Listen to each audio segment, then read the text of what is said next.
आधारनिलयो धाता आधारनिलयो धाता पुष्पहासः प्रजागरः पुष्पहासप्रजागरः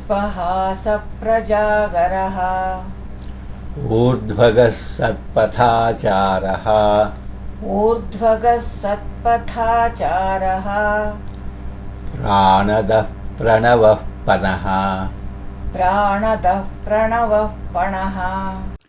As the preceptor of dharma, he sustains everything. He protects those that are dedicated to dharma, like Prahlada, Vibhishana, and the Pandavas. He becomes their delight when they gain the capacity to experience him. He keeps vigil over them day and night. Following the right path, developing the sattvic temperament, and serving him with devotion is called sadachara. His generosity is the reward for observing sadachara. He makes them obedient and prostrate before his feet. आधारनिलयः आधारनिलयः धाता धाता पुष्पहासः पुष्पहासः प्रजागरः प्रजागरः ऊर्ध्वगः ऊर्ध्वगः सत्पथाचारः सत्पथाचारः प्राणदः प्राणदः प्रणवः प्रणवः पणः. पणः. ॐ आधारनिलयाय नमः.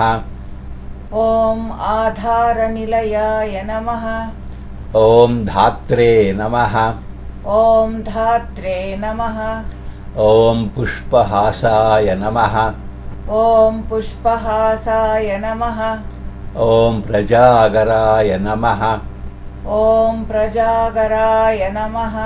ॐ ऊर्ध्वगाय नमः. ॐ ऊर्ध्वगाय नमः. ॐ सत्पथाचाराय नमः. ॐ सत्पथाचाराय नमः. ॐ प्राणदाय नमः. ॐ प्राणदाय नमः. ॐ प्रणवाय नमः.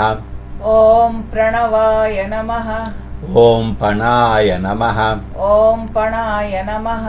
A sloka a day. A sloka a day keeps you free from shoka. Study the namas in each sloka, understand their meanings, memorize the words, repeat them as often as you can. Recite the mantras, causing deep vibrations.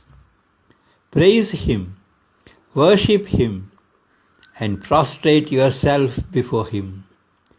Meditate on the namas and the mantras, become receptive, and thus reap the fruit of divine grace.